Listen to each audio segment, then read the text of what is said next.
بسم اللہ الرحمن الرحیم۔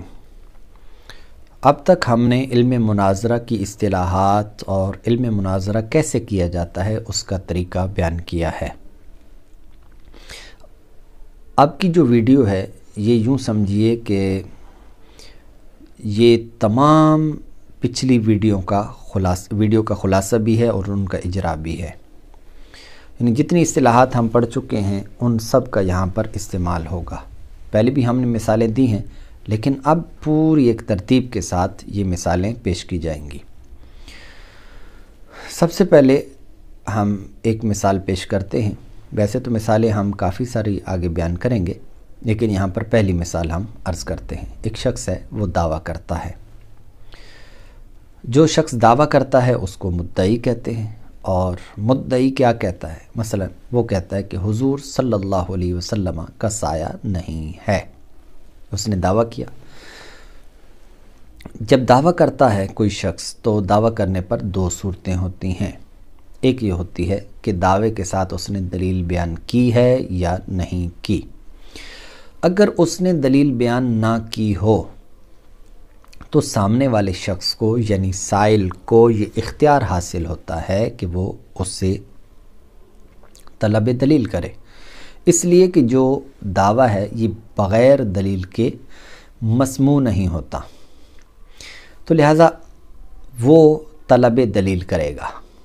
یاد رکھیے کہ یہاں جو سائل طلب دلیل کرے گا، یہ طلب دلیل کرنا یہ منع مجازی کہلاتا ہے، منع حقیقی نہیں ہے۔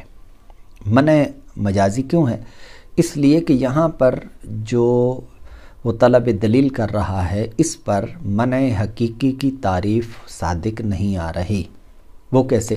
کیونکہ منع کہتے ہیں طلب الدلیل علی مقدمۃ معینۃ، یعنی مقدمہ معینہ پر طلب دلیل کرنا۔ اب یہ جو مقدمہ معینہ ہوتا ہے یہ دلیل کا ہوتا ہے، تو ابھی تک اس نے چونکہ دلیل ہی نہیں دی، اس لیے یہ جو منع کہلائے گا یہ منع حقیقی نہیں کہلائے گا بلکہ یہ منع مجازی، یعنی دعوے پر طلب دلیل، نہ کہ دلیل کے مقدمے پر طلب دلیل یہ نہیں ہے، تو اس لیے یہ کہلائے گا منع مجازی۔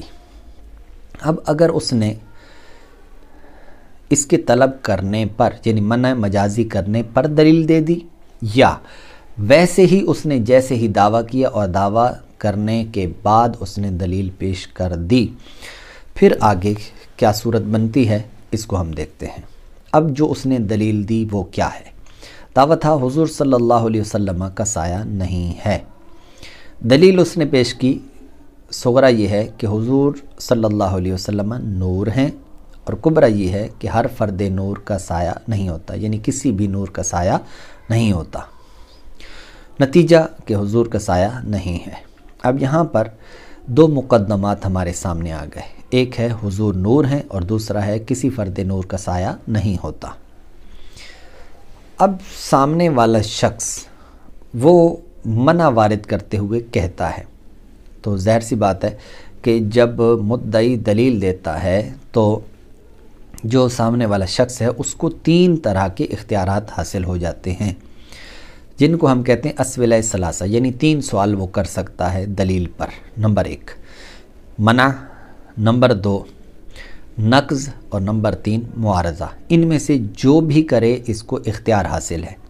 ایسا نہیں ہے کہ پہلے وہ منع کرے گا پھر اس کے بعد نقض کرے گا پھر اس کے بعد معارضہ کرے گا، تو ایسا نہیں ہے، بلکہ صرف اگر نقض کرنا چاہتا ہے تب بھی ٹھیک ہے، صرف اگر منع وارد کرنا چاہتا ہے تب بھی ٹھیک ہے، صرف اگر وہ معارضہ کرنا چاہتا ہے تب بھی ٹھیک ہے، اور تو یہ تینوں کی تینوں اس کو اختیارات حاصل ہو جاتے ہیں۔ سب سے پہلے ہم منع کی مثال لیتے ہیں۔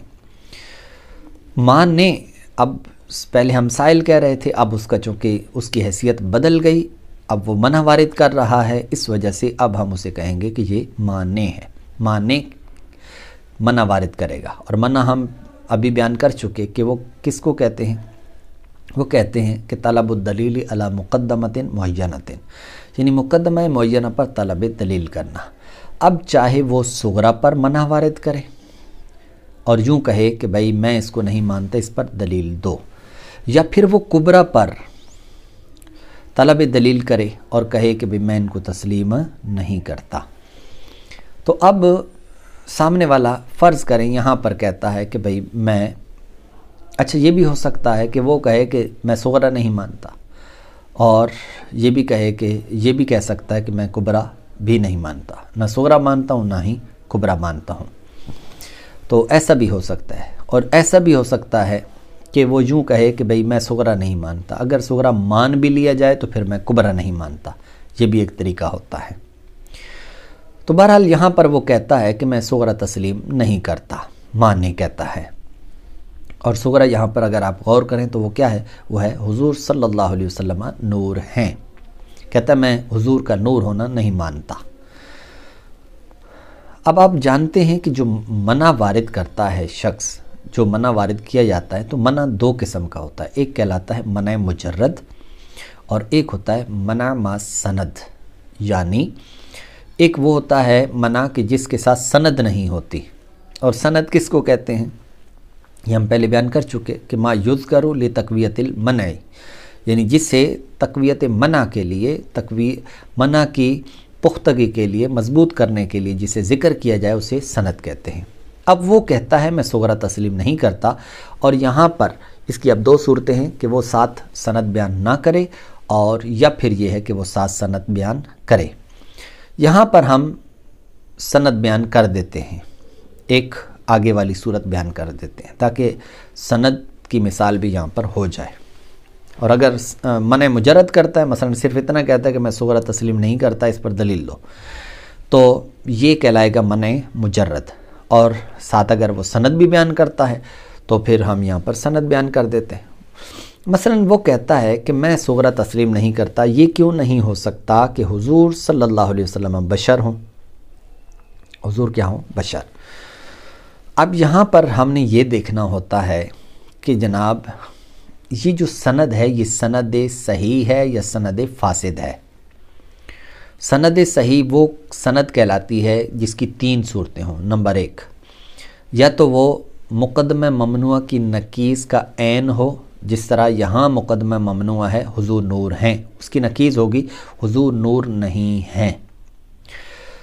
تو یہ بولے کہ یہ کیوں نہیں ہو سکتا کہ حضور نور نہ ہوں، اگر یوں بولے گا تو یہ کہلائے گی سند صحیح، اور سند صحیح کی پہلی والی صورت کہ جو سند ہو وہ عین مقدمہ ممنوع کی نکیز ہو۔ یعنی وہ اگر یہی بول دیتا ہے کہ بھئی حضور نور نہیں ہیں، یہ کیوں نہیں ہو سکتا کہ حضور نور نہ ہوں، تو یہ کہلائے گی سند صحیح، سند مقدمہ ممنوع کی نکیز کا عین۔ دوسری صورت وہ یہ ہے کہ مقدمہ ممنوع کی نکیز کے مساوی ہو، مقدمہ ممنوع کی نکیز کے مساوی ہو۔ اب مقدمہ ممنوع کی نکیز وہ یہ تھی کہ حضور علیہ الصلوۃ والسلام نور نہیں ہیں، یہ نکیز ہے، نور نہیں ہے۔ اب اس کے مساوی کوئی الفاظ لے کر آئے کہ جو اس بات پر دلالت کرے کہ حضور نور نہیں ہیں، تو یہاں پر کوئی اس طرح کے میرے ذہن میں الفاظ نہیں ہیں۔ اب ہم نے یہ چیک کرنا ہے کہ حضور کہ یہ جو سند اس نے بیان کی ہے ماننے نے، یہ سند کون سی ہے۔ اور ایک تیسری صورت ہوتی ہے، وہ بھی میں یہاں پر عرض کر دیتا ہوں۔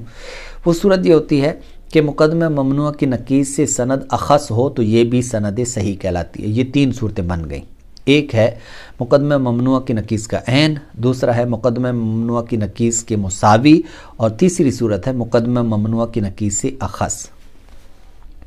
یہاں پر یہ کون سی سند ہے؟ اس کے علاوہ تین صورتیں اور بنتی ہیں جس کو کہتے ہیں سند فاسد۔ وہ تین صورتیں سند فاسد کی ہیں۔ وہ کیا ہے کہ مقدمہ ممنوع کی نکیز کے مبائن ہو، یعنی بالکل وہی چیز ہو، مقدمہ ممنوع کی نکیز مقدمہ ممنوع ہو، کیونکہ نکیز کا مبائن وہی بنے گا، مقدمہ ممنوع، اور اس کے ساتھ کوئی تعلق ہی نہیں بنتا، پھر تو انکار کرنے کی حاجت ہی نہیں پڑے گی۔ اور ایک صورت ہوتی ہے، دو صورتیں اور ہیں، ایک ہے مقدمہ ممنوع کی نکیز سے عام ہو، پھر عام کی دو صورتیں، عام میں مطلق ہو یا عام من وجہ ہو۔ تو یہاں پر یہ تینوں کی تینوں جو صورتیں بنتی ہیں، یہ تینوں کی تینوں صورتیں یہ سند فاسد کہلاتی ہیں، ایک مبین اور ایک عام کبھی بھی سند صحیح نہیں ہو سکتی۔ یہاں پر ہم غور کرتے ہیں کہ جو اس نے بیان کیا، یعنی یہ کیوں نہیں ہو سکتا کہ حضور صلی اللہ علیہ وسلم بشر ہوں، تو اگر غور کیا جائے تو یہاں پر جو سند بن رہی ہے یہ مقدمہ ممنوع کی نقیض، یعنی حضور نور نہیں ہیں، اس سے یہ عام ہے۔ اب یہاں پر سوال یہ ہے کہ یہ جو سند ہے یہ مقدمہ ممنوع کی نقیض سے عام کیسے ہے، یا پھر یہ نسبت کون سی ہے؟ تو یہاں پر جو مقدمہ ممنوع ہے ہمارے پاس وہ ہے عدم نورانیت، اور ہمارے پاس جو سند ہے وہ ہے بشریت۔ اب ان کے درمیان ہم نسبتیں دیکھیں گے، یہ دو کلیاں ہیں۔ اب ہم دیکھتے ہیں کہ عدم نورانیت کے تمام افراد کیا بشر ہیں؟ تو جواب آئے گا نہیں، بلکہ اس کے علاوہ بہت ساری چیزیں ایسی ہیں کہ جو نور تو نہیں ہیں لیکن وہ بشر بھی نہیں ہیں، جیسے پتھر ہے، آگ ہے، پانی ہے، مٹی ہے وغیرہ، اس طرح کی چیزیں ہیں۔ چلو آگ کو آپ بیچ میں سے نہ لیں۔ اچھا، پھر اس کے بعد ہم کہیں گے کہ یہاں پر بشریت کو دیکھیں گے کہ بشریت کے سارے افراد کیا وہ عدم نور ہیں؟ تو جواب آئے گا نہیں، بلکہ بعض افراد وہ ہیں کہ جو نور بھی ہیں، جیسے حضرت جبریل امین علیہ السلام یا فرشتے، وہ انسانی شکل کے اندر وہ بارگاہ نبوی میں بھی حاضر ہوئے، اور اس کے علاوہ حضرت ابراہیم علیہ السلام کی بارگاہ میں بھی حاضر ہوئے۔ تو لہٰذا اس سے پتہ چلا کہ ان دونوں کے درمیان نسبت جو ہے وہ عموم خصوص من وجہ کی ہے۔ تو ہم نے پہلے کہا تھا کہ جناب سند اگر عام ہو، خواہ وہ عام میں مطلق ہو یا عام من وجہ ہو، تو بہر دو صورت وہ سند فاسد ہوگی، لہٰذا یہ جو سند ہے یہ سند۔ اب اس کے بعد جو منع کا جواب ہے، منع کا جو جواب ہے، ظاہر سی بات ہے جو معنی ہے جب وہ منع وارد کرتا ہے اور سند بیان کرتا ہے، تو بعض اوقات تو یہ صورت ہوتی ہے کہ جناب جیسے کسی نے صرف ہی منع وارد کیا اور سامنے والے نے اس کا جواب دے دیا، وہیں پر بات ختم ہو جاتی ہے۔ یہ عام طور پر عوام میں ہوتا ہے۔ مثلا ایک شخص ہے، کسی نے سوال کر دیا کہ حضور میں نماز پڑھ رہا تھا، نماز پڑھتے ہوئے میں اس طرح کی مجھ سے خطا واقع ہوئی، اب بتائیے شریعت نے کیا حکم دیا ہے؟ آپ اس کو کہتے ہیں اس کا حکم یہ ہے، آپ نے حکم بتایا کہ بھئی سجدہ صاف کرنا ہوگا، مثال کے طور پر وہ آگے سے کہتا ہے کہ یہ کہاں لکھا ہے، فرض کریں، یا آپ یہ کیسے کہہ رہے ہیں؟